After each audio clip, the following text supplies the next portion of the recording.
I want to give a shout out to some good friends of ours in the UK. Julie Tamlin, she's in Cornwall. And we have visited her many times. We've visited together in different areas around the world. It is her birthday today, and happy birthday, Julie. Say hello to your family. Okay, we got to go to Karl because we need to know what's going on in the future as far as gun manufacturing goes in this country. And there's Karl with a gun in his hand right there. How are you, Karl? Oh, oops. Sorry. Oh, that's okay. We like people with a gun in their hand. That's fine. All right. So Karl, if you can, kind of bring us up to, what are we looking forward to in 2K10? Is our manufacturing improving, not improving, going away? You're the guy for this. I mean, you have the answers. Tell all of us, in fact, your opinion on what's going on in gun manufacturing in the United States of America. Well, United States of America, and I'm getting a little feedback. I'll cut that down a little. I'm sorry to have to report to you that our gun industry in the United States is in pretty sad state of affairs, in spite of what Wall Street Journal may report, sales being good, Ruger stock is undervalued, and all this other business. We don't have any real gun companies in the United States. And as a result of that, we're in jeopardy. And let me put it in an example that everyone can understand, all right? If we pull John Browning, he was never born, right? Pull John Browning off the table. And if we pull back the Mauser, designed in 1898, how many companies up till 2008 would be in business today? Winchester's gone. Remington, gone. Colt never would be. Gone. What gun would you be shooting today if you didn't have these two inventors from the 1800s today? Well, I'm afraid in the United States that would be Bill Ritchie over at EDS. He'd be here, and me. Because if you really look at it today, if you pull off those designs today, you have Ritchie's gun, original, good. I'm looking at his design right now, working on it actually right now. Then you have my over and under shotgun, sure. You have a solid rifle, sure. You have an A3 or A4 pistol, sure. You would have a military automatic rifle, like the one I drew for General Garvey when he was here, sure. But we would be alone.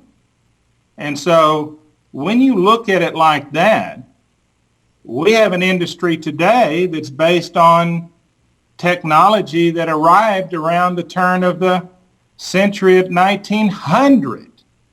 There's no R&D going on. Your engineers are essentially not trained, and I've spoken to this about in some detail with a couple of manufacturers that agree. How many restaurants would be owned by someone who didn't understand food? Yeah. Karl, let me just ask you a question because you made a statement there, and I know I'm going to get a lot of traffic on this statement. When you I'm sure I'll get it too. When you said there's no R&D going on in this country, now that's pretty scary. I know I go down to the local gun stores and the gun stores around the country, and I seem to be looking at new weapons. Am I not?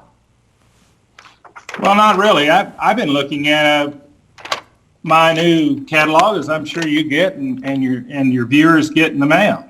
What are we looking at? A Mauser over here at Browning, sure. That would be John, and they're over and unders, yeah. John Browning pistols, yeah. We have M4, M16s and M4s. That's 40 or 50 years ago. But we have Colt with a pistol, 1911. And we just keep on turning the pages here. And you show me Other than a copy, some training wheels, some curb fenders, night sights, and all of this, show me something that has changed and something that is new. So what I'm trying to tell you is this. If we're all making the same kind of gun, and our costs with unions and machines and tooling and this and the other are all about the same, right? Then we're all competing for the same market. And so someone's destined to fall. In fact, this year we will lose 2 more firearms dealers or firearms manufacturers. And I predict by 2011, we will lose one again, and probably one of the most revered ones today in the market. And who will be left? No one. Sure, there's some IPs out there that have been floated and some funny paper shifted and so forth, but these companies aren't run by gun people. If we were to talk about Italy for a second, okay, just do a comparison. You could say Franco Beretta's over there with his dad Ugo. Sharp. Good move. You've got Daniele Perazzi with his son Mauro. Good move. Guido Rosini's boys at Rosini. Good. Abbiatico and Salvinelli. Both Salvinelli and Abbiatico. Good. Christina's there. Great. Paolo's there. Great. Renato Gamba. There. Ivo Fabri. There. You see what I've just said? If I have to say the same thing in the United States, who can I say? And I'm trying to pull myself out of the equation. If I did, it'd be Bill Ritchie. I have no one to name. You see what I'm saying? No inventor, no gun maker that actually works on the bench with his hands that invented something original.